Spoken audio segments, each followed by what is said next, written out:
Hello everyone. तो first scan मैंने already कर लिया है, जैसे कि आपको बताया था कि अभी फर्स्ट स्कैन जो है बाकी है।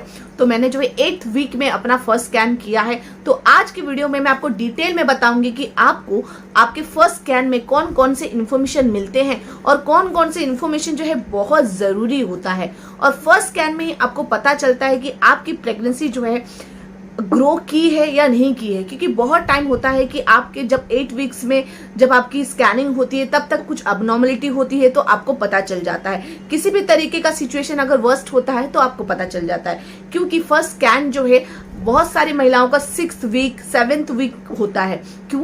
अगर उनका मान लीजिए कोई पास्ट उनका कुछ मिसकैरेज हुआ हो या फिर कोई अबनॉर्मलिटी हो, तो उस केस में क्या होता है कि उनकी स्कैनिंग और जल्दी होती है, ताकि जो है पता चल जाए, जल्द से जल्द पता चल जाए कि उनकी जो है प्रेगनेंसी उनकी जो है हेल्दी है या फिर अनहेल्दी है।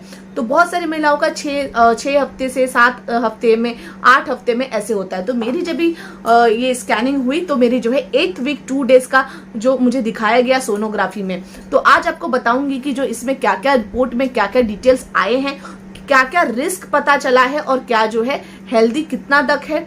तो ये जो प्रेगनेंसी है मेरी कितनी अच्छी आई है और क्या बुरी आई है, तो आज आपसे डिटेल में जो है मैं डिस्कस करने वाली हूँ, आपको सब चीजें बताने वाली हूँ। सबसे पहले जो है स्कैन में आपको क्या पता चलता है। जब सबसे पहला स्कैन होता है आपको पता चलता है कि जो आपकी प्रेगनेंसी है कितने दिन की है। आपकी प्रेगनेंसी बहुत सारे लोगों का क्या होता है कि उनके जब मतलब लास्ट पीरियड जो आया है तो उसमें से जो कैलकुलेट करते हैं वो सेम नहीं होता है। उनको बहुत टाइम लगता है कि शायद उनका 7 वीक चल रहा है लेकिन उनका 6 वीक चलता रहता है। तो सोनोग्राफी से सबसे पहले आपको पता चलेगा कि आपकी प्रेगनेंसी जो है कितने दिन की है। तो सबसे पहले आपको बता दूं कि मेरी LMP जो है लास्ट मेरी जो पीरियड आई थी वो 4 जून को आई थी। तो उस हिसाब से जब मैंने जो है अपनी सोनोग्राफी कराई, मैंने सोनोग्राफी कराया था 4 अगस्त को। तो तब मेरी जो है 8 वीक्स 2 डेज का जो है प्रेगनेंसी आया था। उसके बाद आपको सबसे इंपॉर्टेंट ये पता चलता है जो आपकी प्रेगनेंसी है, आप सिंगल बच्चा कैरी कर रहे हैं या फिर ट्विंस है या फिर जो है आपका ट्रिपलेट है। तो आपको जो है फर्स्ट सोनोग्राफी में ही पता चल जाता है कि 1 बच्चा आप कैरी कर रहे हैं या 2 बच्चा कैरी कर रहे हैं या 3 बच्चा कैरी कर रहे हैं। ये आपको सबसे पहले पता चलेगा। नेक्स्ट आपको क्या पता चलेगा, सबसे ज्यादा इंपॉर्टेंट, बहुत ज्यादा इंपॉर्टेंट, कि आपके बच्चे में जो है हार्ट बीट आई है या फिर नहीं आई है। जैसे आजकल के केस में बहुत ज्यादा होता है कि जब वो फर्स्ट सोनोग्राफी फर्स्ट जो है स्कैनिंग कराते हैं तो बहुत ज्यादा महिलाओं का ये क्वेश्चन आता है कि उनके फर्स्ट स्कैन में आइदर उनका फेटल पोल नहीं दिखता है, मतलब उनका जो बच्चा है वो नहीं दिखता है, या फिर अगर बच्चा दिखता है तो उसमें जो है हार्ट बीट नहीं आती है। तो ये जो है बहुत ज्यादा मतलब इतना इम्पोर्टेंट टॉपिक है कि ऐसा क्यों हो रहा है कि आजकल के प्रेगनेंसी भी कैरी करना इतना ज्यादा मुश्किल हो जाता है कि अर्ली टाइम पे ही जो है कुछ अबनॉर्मलिटी पता चल जाता है और उनकी जो है प्रेगनेंसी आगे नहीं बढ़ पाती है। इसके लिए मैं आप सबसे शेयर कर रही हूँ ताकि आपको पता चले कि कौन कौन सी चीजें जो है बहुत ज्यादा इंपॉर्टेंट है। सबसे पहला, जैसे मैंने आपको बताया कि फेटल पोल दिख रहा है कि नहीं दिख रहा है, मतलब बच्चा जो है आपका दिख रहा है कि नहीं दिख रहा है। अगर आपका बच्चा दिख जाता है उसके बाद एक और आता है कि उसमें हार्ट बीट आई है या फिर नहीं आई है। तो जैसे कि मेरी सोनोग्राफी में जो है फेटल पोल दिख गया है और हार्ट बीट भी आ गई है। हार्ट बीट कितना था? 175 था। तो ये बहुत जरूरी, और एक और जरूरी है कि आपकी हार्ट बीट कितनी आई है। हार्ट बीट का जो रेंज है डॉक्टर बताते हैं कि 120 140 डिपेंड करता है, 140 से लेके 160, 140 से लेके 180 या फिर 130 से लेके 180 के बीच आता है तो नॉर्मल है। अगर बहुत कम आता है तो भी प्रॉब्लम हो सकता है, या फिर अगर बहुत ज्यादा आता है तो भी जो है बच्चे में अबनॉर्मलिटी हो सकती है। तो ये एक बहुत ज्यादा इंपॉर्टेंट है। नेक्स्ट ये है कि आपकी प्रेगनेंसी में क्या क्या आपको अबनॉर्मलिटी है, क्या क्या जो है रिस्क है, किस चीज की वजह से जो है आपके ऐसा हो सकता है कि प्रेगनेंसी आगे ना बढ़ सके, या फिर जो आपके पास्ट मिसकैरेज हुए हैं वैसा कोई रीजन हो सकता है कि इस प्रेगनेंसी में भी हो।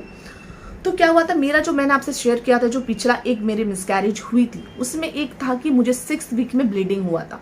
अब वो जब मैंने ब्लीडिंग के बाद जब सोनोग्राफी कराया था तब मुझे पता चला था कि मुझे जो है प्रेगनेंसी के टाइम पे सब क्रॉनिक हैमरेज थे। सब क्रॉनिक हैमरेज मतलब ब्लड क्लॉट्स होते हैं जो आपके यूट्रस के बच्चे के चारों तरफ जो ब्लीडिंग होती है। अब ये डिपेंड करता है कि वो कितना है, कितने एरिया में है, कि अगर आपको बहुत ज़्यादा है तो बहुत ज़्यादा रिस्क हो सकता है आपके बच्चे को, और अगर थोड़ी बहुत है तो बहुत ज़्यादा पॉसिबिलिटी होती है कि एक टाइम के बाद जो है आपकी सबक्रॉनिक हेमरेजेस जो है अपने आप ठीक हो जाएंगे। इसके कोई मेडिसिन नहीं होते हैं, इसका मेडिसिन सिर्फ यही होता है कि ब्लड नहीं होने के लिए डॉक्टर जो है कुछ मेडिसिन देते हैं, लेकिन अगर मान लो आपको ब्लीडिंग स्टार्ट हो जाता है तो आपको जो है बहुत ज़्यादा रिस्क हो सकता है। तो मेरे केस में क्या हुआ है कि मुझे जो है लास्ट प्रेगनेंसी में सबक्रॉनिक हेमरेजेस थे, बहुत ज़्यादा थे, जिस वजह से जो है ब्लीडिंग रोकने के लिए भी मेडिसिन दिया गया था, लेकिन एक टाइम के बाद जो है नहीं रुक पाया ब्लीडिंग, और बहुत ज़्यादा ब्लीडिंग होने की वजह से जो है मेरी प्रेगनेंसी आगे कंटिन्यू नहीं हुई और वहीं पर जो है टर्मिनेट हो गई। तो इस प्रेगनेंसी में क्या हुआ है कि सबक्रॉनिक हेमरेजेस पता चले हैं, बट डॉक्टर बता रहे हैं कि बहुत कम है, जिसकी 1.2 इंटू 1.1 इंटू 1.0 सेंटीमीटर आया है। जैसे कि पहले जो मेरी प्रेगनेंसी में आई थी वो बहुत ज़्यादा थी, लेकिन इस बार में जो है थोड़ा मुझे उन्होंने कहा है कि साइज थोड़ा कम है, तो हो सकता है कि ये जो टाइम से जो है आपकी ये अपने आप ठीक हो जाएगी। इसके लिए जो है मुझे 11th वीक में उन्होंने एंटी स्कैन बोला है, जो एंटी स्कैन में उन्होंने बोला है जो 11 वीक में जो 29 अगस्त को बुलाया है कि उस स्कैन में जो है पता चल जाएगा कि ये जो है थोड़ा कम हो गया है या फिर पूरी तरह से ठीक हो गया है। ये जो सबक्रॉनिक हेमरेजेस है ये जो है थ्रेट करते हैं आपकी प्रेगनेंसी को, आपकी प्रेगनेंसी को बहुत ज्यादा रिस्क में डालते हैं डियर। तो जब अगर आपको पता चले कि हाँ आपकी प्रेगनेंसी में सबक्रॉनिक हेमरेजेस है, तो डॉक्टर सबसे पहले आपको मेडिसिन देते हैं। अगर आपको ब्लीडिंग हुआ है तो भी वो मेडिसिन देते हैं ब्लीडिंग रोकने के लिए, या फिर अगर आपको ब्लीडिंग अभी तक स्टार्ट नहीं हुआ है तो भी आपको मेडिसिन देते हैं, ताकि जो है आपको ब्लीडिंग ना हो और आपकी जो है ये टाइम पे खुद ब खुद ठीक हो जाए। क्योंकि अगर एक बार ब्लीडिंग स्टार्ट हो जाती है तो उसे रोकना बहुत ज़्यादा मुश्किल हो जाता है। ये जो है आपकी प्रेगनेंसी को बहुत ज़्यादा थ्रेट करता है, ये एक संकेत देता है कि आपकी प्रेगनेंसी शायद आगे नहीं बढ़ पाएगी, या फिर आपकी प्रेगनेंसी को जो मिसकैरी करवाने का बहुत ज़्यादा चांसेस हो जाता है कि सबक्रॉनिक हेमरेजेस के बाद जो है आपका मिसकैरेज हो सकता है। लेकिन फिर भी डिपेंड करता है कि साइज कितने एरिया को जो उसने घेरा है, कितने बड़े सबक्रॉनिक हेमरेजेस आपको दिखाई देते हैं स्कैनिंग में, ये बहुत ज़्यादा ज़रूरी है। अगर थोड़ा बहुत है तो जो है मेडिसिन से या फिर एक टाइम के बाद ठीक हो जाता है, और बहुत ज़्यादा है तो डॉक्टर सबसे पहले आपको बताते हैं मेडिसिन आपको टाइम पे लेना है, और आपको जो है पूरी तरह से जो है बेड रेस्ट करना है। सबसे ज़रूरी कि आपको बेड रेस्ट करना है, ना कि आपको वॉक भी नहीं करना है, वॉक करने भी कहीं जाना नहीं है, घर पे भी बहुत ज़्यादा वॉक नहीं करना है, घर का कोई भी आपको काम नहीं करना होता है, प्रॉपर बेड रेस्ट करना होता है। सिर्फ आपको जो है खाने पीने, वॉशरूम जाने, नहाने, सिर्फ उतना ही करना है आपको। उठना बैठना भी बहुत कम बोलते हैं, आपको लेटे रहने ही ज़्यादा बोलते हैं, ताकि जो है आपकी ये हेमरेजेस थ्रेट ना हो सके, और आप रेस्ट करने की वजह से जो है आपको ब्लीडिंग ना हो, ब्लीडिंग रुका रहे।